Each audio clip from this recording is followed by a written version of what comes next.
Second inability EIN और sir और के बाद और path of the reaction, path of the reaction. ठीक है, तो अब कल हम लोग पढ़ लिए थे कि उसका क्या क्या फ़ायदा है। आज हम लोग पढ़ेंगे कि थर्मोडायनामिक्स क्या क्या हम लोगों को बता नहीं पाता है, कहाँ ये फेल हो जाता है ना। तो पहला फेल्योर ये है कि रेट ऑफ रिएक्शन नहीं बताता, मतलब रिएक्शन कितने देर में होगा, है ना। रिएक्शन फास्ट होगा, स्लो होगा, मॉडरेट रेट से होगा, टू फास्ट होगा, टू स्लो होगा, कुछ नहीं, है ना। कई तरह का रिएक्शन होता है ना। टू फास्ट इंस्टेंट रिएक्शन, मिलाए और रिएक्शन हो गया। टू स्लो, इतना स्लो कि एक ज़िंदगी भी संभव नहीं है ना, मर जाएंगे तब कंप्लीट होगा। ठीक है, दूसरा ये होगा।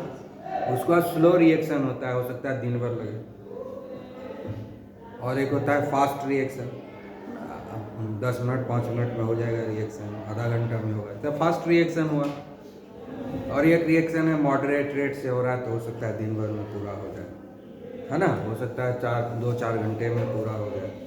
तो ये सब चीज़ नहीं बताएगा ये कि रिएक्शन कितने देर में कंप्लीट हो, रिएक्शन कितने देर में कंप्लीट होगा ये नहीं बताएगा। How fast reaction takes place it will not tell you anything. ठीक है ना। So you want be able to understand what is the rate of reaction, how does this reaction, with what rate this reaction is taking place, with what rate reactants are consumed in the reaction, and at what rate the products are formed in this reaction। ये चीज़ के बारे में ये नहीं बताएगा। ठीक है। Next is inability, है ना। Inability to tell the mechanism of reaction और the path of the reaction, है ना। ये सिर्फ बताएगा कि ये काम होगा, कैसे होगा नहीं बताना है। ठीक है ना। रोटी बनाना है, बस हम बोले रोटी बनाना है, बन जाना चाहिए ना। कैसे बनेगा नहीं होता। प्रैक्टिकल करना है, प्रैक्टिकल करो, हम नहीं बताएंगे कैसे होगा। That is called thermodynamics.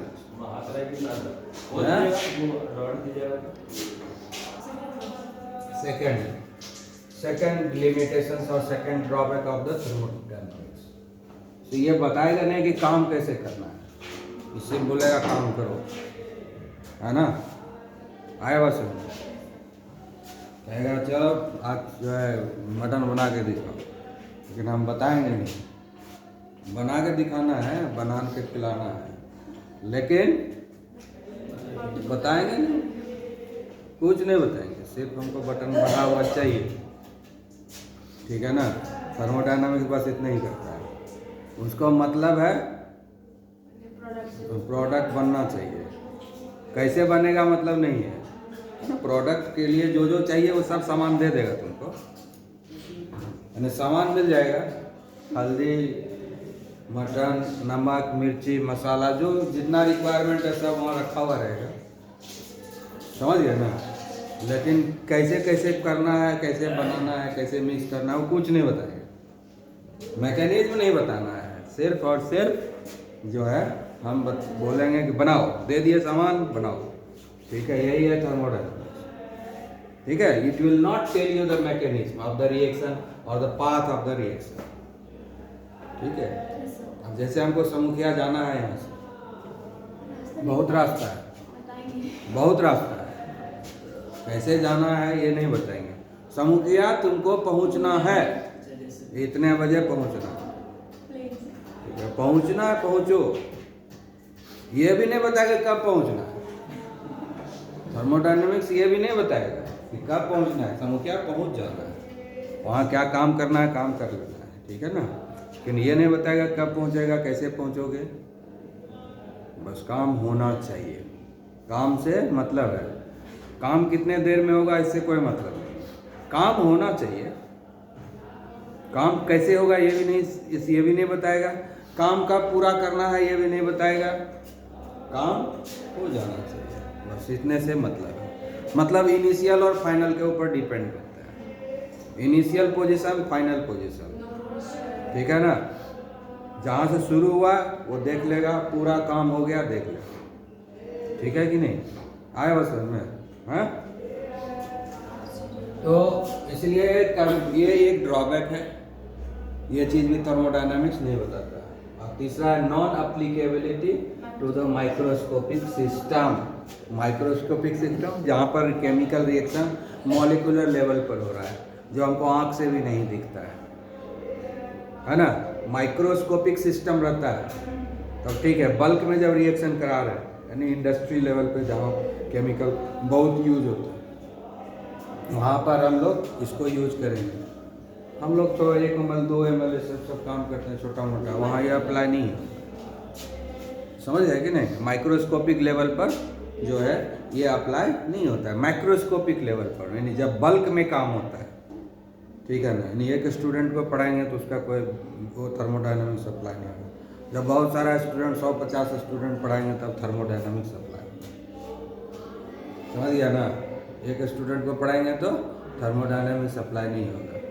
जब बल्क में स्टूडेंट को पढ़ाएंगे 150 बच्चे को, तब थर्मोडायनामिक्स अप्लाई हो जाएगा। समझ में आई ना बात? हाँ, ठीक है। तो ये 3 ड्रॉबैक है। तो हम लोग पढ़ लिए क्या स्कोप है और क्या ड्रॉबैक है। अब हम लोग थर्मोडायनामिक्स को डिटेल में पढ़ने से पहले कुछ टर्मिनोलॉजी के बारे में सीखेंगे। ठीक है ना? वो टर्मिनोलॉजी जानना जरूरी है। थर्मोडायनामिक्स तो अब समझ में आ गया कि थर्मोडायनामिक्स सिर्फ काम से मतलब रखता है, काम होना चाहिए। कैसे काम होगा, कितने देर में काम होगा, ये सबसे मतलब नहीं है। काम होना चाहिए। कैसे काम करोगे तुम्हारा टेंशन है, कितने देर में काम करोगे तुम्हारा टेंशन है। मतलब है थर्मोडायनामिक्स काम होना चाहिए। ठीक है ना? आई बात समझ में? क्लियर? तो ये इनिशियल और फाइनल पोजीशन पर डिपेंड करता है। इनिशियल कंडीशन और फाइनल कंडीशन के ऊपर डिपेंड करता है। ठीक है ना? तो समझ में आ गया। थर्मोडायनामिक्स में मेनली हम लोग क्या करते हैं, we study about the relationship between the heat energy and other forms of energy. यहाँ पर क्या होता है, हीट एनर्जी और दूसरे एनर्जी के बीच में रिलेशन। हीट एनर्जी का रिलेशन, दुनिया में बहुत तरह का एनर्जी है, सबसे रिलेशन को इस्टेब्लिश करके इसमें पढ़ना है। इसी को हम लोग बोलते हैं थर्मोडायनामिक्स। ठीक है? क्लियर? तो सबसे पहले जो हम लोग आप कुछ टर्म सीखेंगे थर्मोडायनामिक्स का, जिसमें कि हम लोग जो मेन है ये 2 टर्म जो होता है। तीसरा जो पहला है सिस्टम, दूसरा है सराउंडिंग। पहला है सिस्टम और दूसरा है surroundings. Part of the universe under the study is known as system. ठीक है? जैसे ये हम पानी का बॉटल लिए ना, समझ गया? ये पानी का बॉटल लिए, हम इस वाटर को स्टडी कर रहे हैं। ये वाटर को, इसके अंदर जो पानी है उसको हमको स्टडी करना है। तो ये वाटर हो गया हमारे लिए सिस्टम। ये बॉटल जो है बाउंड्री है, क्योंकि बॉटल के अंदर है। और बाकी जो बच गया रेस्ट ऑफ द यूनिवर्स वो सराउंडिंग हो गया। तो हम लोग स्टडी कर रहे हैं, इसमें जितना वाटर है उसके अंदर उसको स्टडी कर रहे हैं, उसमें क्या क्या चेंजेस हो रहा है नहीं हो रहा है, जो भी। मतलब हमने डिसाइड किया कि इसके अंदर जो पानी रखा हुआ है उसको हम स्टडी करेंगे। इसके अंदर जितना वाटर रखा हुआ है वो सिस्टम हो गया। समझ गया? ये सिस्टम हो गया। और ये जो बॉटल है ये बाउंड्री हो गया। बॉटल क्या हो गया? बाउंड्री हो गया। उसके बाद जो पूरा दुनिया इसके लिए सराउंडिंग है। मतलब system plus surrounding equal to universe. इसका मतलब यही हुआ, system plus surrounding equal to universe. System plus surrounding universe. लेकिन अगर प्रैक्टिकल ऑब्जर्वेशन देखेंगे तो सिस्टम और सराउंडिंग में जब बातचीत होगा तो आसपास का जो सराउंडिंग है वही बातचीत करेगा इससे।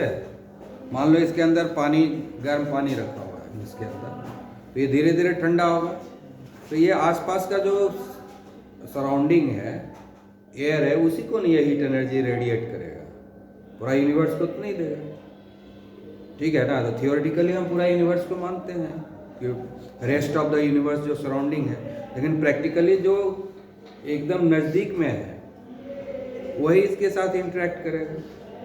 ठीक है ना, तो इस बात को समझना है। समझ में आ गया सिस्टम और सराउंडिंग? हाँ, तो अब जैसे कि थर्मस फ्लास्क है ना, थर्मस फ्लास्क के अंदर दूध रखा हुआ है, चाय रखा हुआ है, उसको स्टडी करेंगे कितने देर तक ये गर्म रहता है। तो उसके अंदर जो दूध या चाय जो भी रखा हुआ है वो क्या हो गया? सिस्टम हो गया, क्योंकि उसको हम स्टडी कर रहे हैं। और उसका जो रेस्ट ऑफ द वर्ल्ड हो गया, थर्मस फ्लास्क का जो फ्लास्क है वो हो गया बाउंड्री उसका। बाउंड्री के बाहर का जो एरिया है पूरा दुनिया, उसके लिए क्या हो गया? सराउंडिंग। समझ गए ना? हाँ, सिस्टम किसको बोलते हैं? ठीक है, part of the universe under study. System क्या है? Part of the universe under study, है ना। यानी बहुत ही छोटा होता है सिस्टम, सराउंडिंग बहुत बड़ा होता है ना। और सराउंडिंग क्या हो गया? Part of the universe other than the system. ठीक है, part of the universe other than the system. तो सराउंडिंग क्या हो गया? पार्ट ऑफ द यूनिवर्स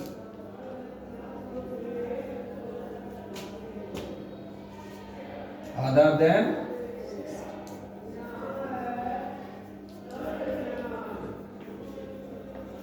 ठीक है, part of the universe other than system क्या हो गया?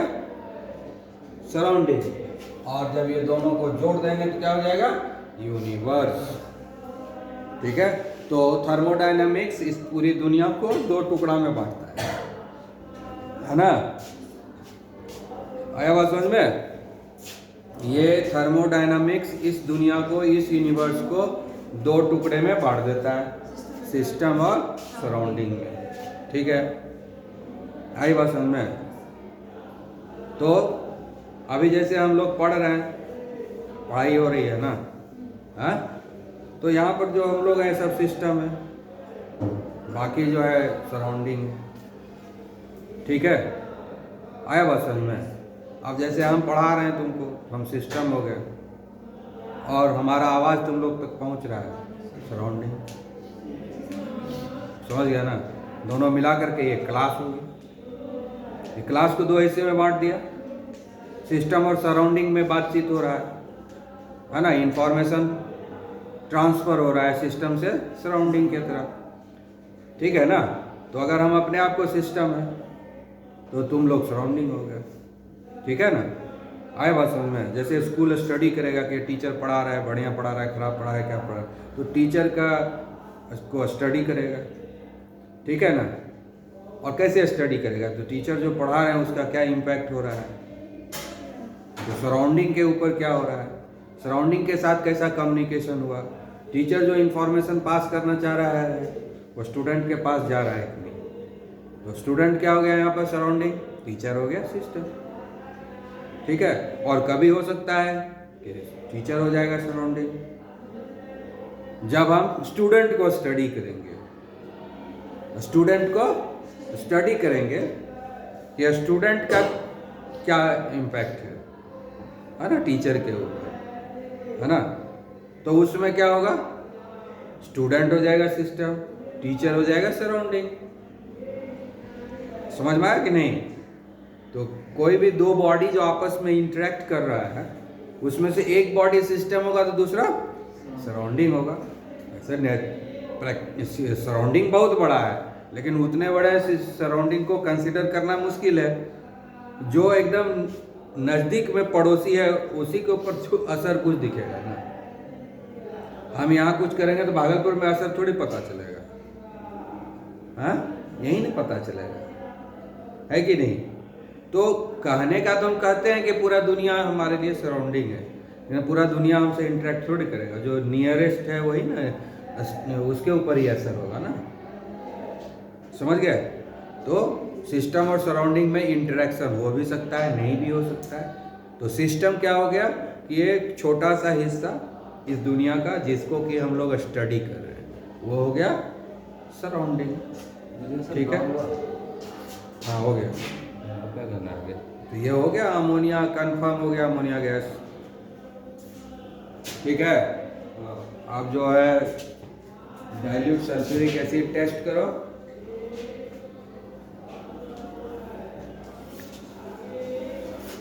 ठीक है, तो सराउंडिंग समझ में आ गया। सराउंडिंग क्या हो गया कि सिस्टम को छोड़ करके पूरा दुनिया, सिस्टम को छोड़ करके पूरा दुनिया उसके लिए सराउंडिंग हो गया। ठीक है, आगे यहाँ पर समझ में इतना बात। अब तीसरा टर्मिनोलॉजी पढ़ते हैं, type of system. Type of system, हम लोग सिस्टम ही पढ़ेंगे, सराउंडिंग नहीं पढ़ेंगे। सराउंडिंग इतना बड़ा है कि हम पागल हो जाएंगे पढ़ पढ़ के। ठीक है कि नहीं? हाँ? अब हम यहाँ पढ़ा रहे हैं, अब इसका असर अमेरिका में वो क्या हो रहा है कैसे हमको पता है? तो अमेरिका तक जाना आना बड़ा मुश्किल है। हम यहाँ पढ़ा रहे हैं, बाका शहर में क्या असर हो रहा है हमको क्या मालूम है कि नहीं?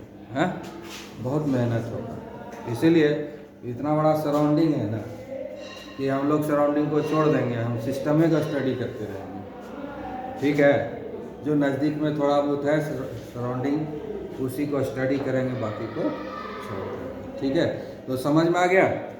तब हम लोग अच्छा, सिस्टम और सराउंडिंग के बीच में एक इनविजिबल सेपरेशन है, एकदम पतला है, उसको हम लोग बोलते हैं बाउंड्री। उसको क्या बोलते हैं? बाउंड्री। सिस्टम और सराउंडिंग को जो सेपरेट करता है उसको हम लोग क्या कहते हैं? Boundary.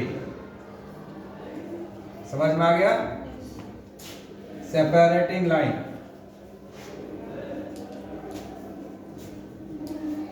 Between system and surrounding. ठीक है, क्लियर? जो एकदम मतलब बाल से भी पतला, बाल से भी पतला बाउंड्री होता है, याद रखना है ना। तो अब हम लोग टाइप ऑफ सिस्टम पढ़ेंगे। ठीक है, इसमें क्या होता है? एक होता है closed system, closed system, open system, और तीसरा होगा आइसोलेटेड।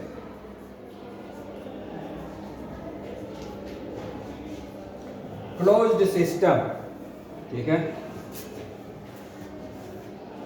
क्लोज सिस्टम का मतलब क्या होता है?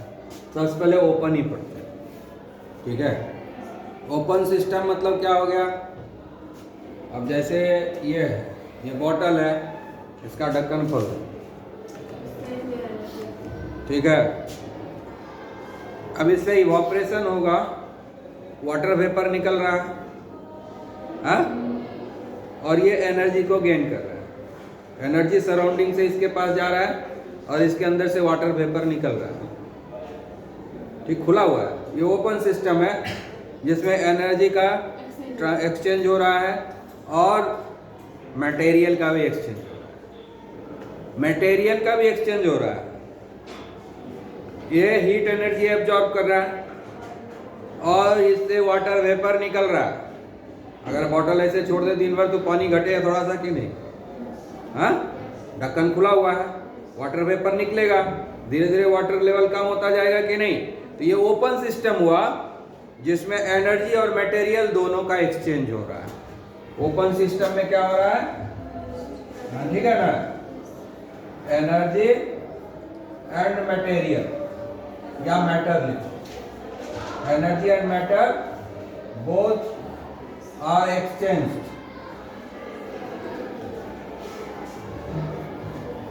ठीक है ना, ये हो गया ओपन सिस्टम हो गया, क्योंकि एनर्जी का भी एक्सचेंज हो रहा है और मटेरियल का भी एक्सचेंज हो रहा है। ठीक है, अब इस ढक्कन को लगा, बंद हो गया ये। अब ये एनर्जी का ट्रांजैक्शन होगा। अगर इसके अंदर गर्म पानी है तो ठंडा हो जाएगा, और इसके अंदर ठंडा पानी है तो धीरे धीरे बाहर का एनर्जी लेकर के वो नॉर्मल हो जाएगा, जितना एटमॉस्फेरिक टेम्परेचर है सेम हो जाएगा। यानी एनर्जी का ट्रांजेक्शन होगा अभी, मैटर का नहीं होगा। लेकिन इसके अंदर से कितना भी हीट कर दें इसके अंदर से वाटर वेपर नहीं निकलेगा, बंद।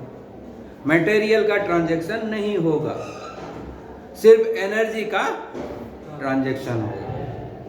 अरे अभी ये प्लास्टिक का, मान लो ये स्टील का है तो होगा ना, लोहा का है तो होगा ना, लेकिन मटेरियल तो नहीं निकलेगा, ढक्कन बंद है, वाटर वेपर इसके अंदर ही रहेगा, वाटर वेपर बनेगा, हीट एनर्जी जाएगा, वाटर वेपर बनेगा, लेकिन वाटर वेपर बाहर तो आएगा नहीं, इसके अंदर ही रह जाएगा। तो मटेरियल का, मैटर का एक्सचेंज नहीं हो रहा है, सिर्फ एनर्जी का एक्सचेंज हो रहा है ना। सिस्टम और सराउंडिंग के बीच में, सिस्टम और सराउंडिंग के बीच में जब एनर्जी और मैटर का एक्सचेंज होता है तब वो ओपन सिस्टम होता है, ठीक है ना। और ये क्लोज सिस्टम है, इसमें सिर्फ एनर्जी का ट्रांजेक्शन होता है, ठीक है ना, मैटर का नहीं होता है transaction of energy only, transaction of energy only, matter का नहीं, मैटर का नहीं। अब तीसरा था आइसोलेटेड, दोनों में से किसी चीज का ट्रांजेक्शन नहीं होगा। जैसे simple example thermos flask, thermos flask, ठीक है, थर्मस फ्लास्क में हॉट वाटर रखा हुआ है, हॉट मिल्क रखा हुआ है, हॉट टी रखा हुआ है, ठीक है, जो भी रखना के माना रख सकते हैं, उसको हम रख देते हैं, लगभग 24 घंटे तक गर्म रहती है ना। अगर आइडियली तो होना चाहिए वो कभी ठंडा नहीं हो, लेकिन आइडियल वैसे हम लोग बना नहीं पाते हैं, तक कोई चीज़ नहीं बना पाए, ठीक है। तो उसका हम एग्जाम्पल ले सकते हैं, फिर ना तो अंदर से चाय बाहर आ रही है, ना उसका हीट एनर्जी बाहर आ रहा है, क्योंकि उसका जो बॉडी बना हुआ है इंसुलेटर का बना हुआ है। थर्मस फ्लास्क का बॉडी जो बना रहता है इंसुलेटर का बना रहता है, डबल रहता है, बीच में थर्मोकोल रहता है, तो एयर गैप है, थर्मोकोल भी है और एयर गैप भी है, इसीलिए ट्रांजेक्शन नहीं होता। सिर्फ ऊपर जो ढक्कन है उधर से ही ट्रांजेक्शन होता है थोड़ा बहुत, इसीलिए 24 घंटा में अगर ऊपर भी हम एयर गैप बना दें, वैसा सील कर दें, तो उधर से भी फिर 24 घंटा ज़्यादा फिर गर्म रहने लगेगा। अगर ढक्कन भी उस तरह से बना देता, लेकिन ढक्कन वैसा बन नहीं पाता है, समझ गए, आई बात समझ में। तो थर्मस फ्लास्क जो हुआ एग्जाम्पल हो गया आइसोलेटेड सिस्टम का। थर्मस फ्लास्क में जो चाय रखी हुई है वो आइसोलेटेड सिस्टम में है, क्योंकि उसका जो थर्मस फ्लास्क का जो ये कंटेनर जो है वो बाउंड्री है, वो बाउंड्री क्या है, इंसुलेटेड मटेरियल से बना हुआ है ना, नॉन कंडक्टर ऑफ हीट से बना हुआ है ना, आई बात, नॉन कंडक्टिंग बॉडी से बना हुआ है, एयर गैप है, जिसके चलते हीट एनर्जी भी बाहर नहीं आ रहा है और हीट एनर्जी अंदर भी नहीं जा रहा। अगर उसके अंदर ठंडा चीज़ रख देते हैं तो ठंडे रह जाता है, मतलब बाहर से हीट एनर्जी अंदर नहीं जाता है, तब ना ठंडा रह जाता है। आया बात समझ में, क्लियर हुआ, ठीक है। और नहीं अंदर से अगर गर्म चीज़ रखा हुआ तो वाटर वेपर जो भी है वो बाहर नहीं आ रहा है, चाय उसी के अंदर है, पानी उसी के अंदर है, दूध उसी के अंदर रह गया, बाहर नहीं आया। और ढक्कन अगर बाहर से भी अंदर नहीं गया क्योंकि ढक्कन बंद है, तो मटेरियल जा भी नहीं रहा है, मटेरियल आ भी नहीं रहा है, एनर्जी जा भी नहीं रहा है, एनर्जी बाहर आ भी नहीं रहा है। तो thermos flask is the best example of isolated system. Isolated मतलब अकेला, कोई नहीं है, तुम्हारा कोई दोस्त नहीं है दुनिया में अकेले, लाइक हाइड्रोजन, हाइड्रोजन का कोई गोतिया नहीं है दुनिया में, सब क्या गोतिया है, गोतिया सोचते हैं हम, हाँ, हाइड्रोजन अकेला, कोई नहीं है उसके जैसे दुनिया में, अकेला है वो, कोई नहीं है। और no exchange of energy and as well as matter, ना तो मैटर का एक्सचेंज हो रहा है और ना ही एनर्जी का एक्सचेंज हो रहा है, समझ गए। इसको हम लोग बोलते हैं आइसोलेटेड, अकेला एकदम, समझ गया ना, कोई दुनिया में इसको देखने वाला नहीं है, न ये किसी से बात करता है न ये किसी से बात करता है, समझ गया, कोई बातचीत नहीं है, कोई लेन देन नहीं होता है ना, पड़ोसी में हम कुछ सामान दिए, कुछ सामान दिए, कुछ ओकेजन हुआ कुछ किसी से बातें नहीं करना है, किसी से लेना देना कुछ नहीं है, ना एनर्जी देना है ना एनर्जी लेना है, ना मटेरियल किसी को देना है ना मटेरियल किसी से लेना है, एकदम अकेला। उसी को हम लोग बोलते हैं isolated system. Best example thermos flask हो गया, समझ में आ गया? ठीक है, ओके।